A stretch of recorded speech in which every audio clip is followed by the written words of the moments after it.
გაგაცნობთ ზუგდიდისა და ცაიშის ეპარქიის განცხადებას. ჭალეში მიმდინარე პროცესებთან დაკავშირებით გსურს განმაცხადოთ შემდეგი. 2009 წელს ვალტერ და ია აკუბარდიებმა გარდაცვლილი შვილის ომარის სახელზე ზუგდიდისა და ცაიშის ეპარქიას შემოსწირეს მათ საკუთრებაში არსებული კარ-მიდამო. ოჯახის სურვილი იყო, რომ აღნიშნულ ადგილას დაარსებულიყო მონასტერი.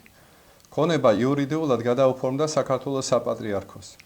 ფინანსური და სხვა ობიექტური მიზეზების გამო მონასტრის დაარსება გაჭიანურდა. მიუხედავად იმისა, რომ კარ-მიდამო იურიდიულად ეკუთვნოდა ეკლესიას, მისით არასდროს უსარგებლია, რადგან შემოსავალს თხილნარი და სახნავ-სათესი განკარგავდნენ ოჯახის ნათესავები.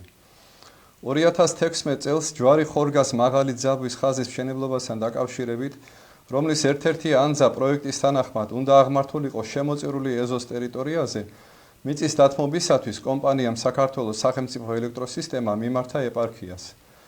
იმის გათვალისწინებით, რომ გადამცემი ხაზის მშენებლობა წარმოადგენს სახელმწიფო მნიშვნელობის საქმეს, ეკლესია დათანხმდა წინადადებას და კომპენსაციის სახით ეპარქიის ანგარიშზე ჩაირიცხა 171,663 ლარი.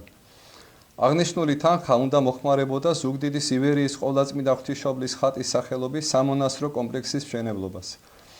აქვე აღნიშნავთ, რომ კომპენსაცია მიიღო ელექტროგადამცემი ხაზების ზონაში მოხვედრილი მოსახლეობის უმრავლესობამ. სამწუხაროდ მოვლენები სხვაგვარად განვითარდა. ოჯახმა და ნათესავებმა გამოთქვეს უკმაყოფილება და განაცხადეს, რომ ეპარქია მათი ნების საწინააღმდეგოდ გამოიყენა და გაყიდა ზემოთხსენებული ქონება. ამასთან დაკავშირებით ეპარქიამ გააკეთა განცხადება მიმდინარე წლის 7 ივნისს. ეკლესია არასდროს ყიდის შემოწირულ ქონებას, არამედ უნარჩუნებს ქვეყანასა და შთამომავლობას. წმინდა მოციქული პავლე ბრძანებს, მხიარულებით მისაცემელი უყვარს უფალსა.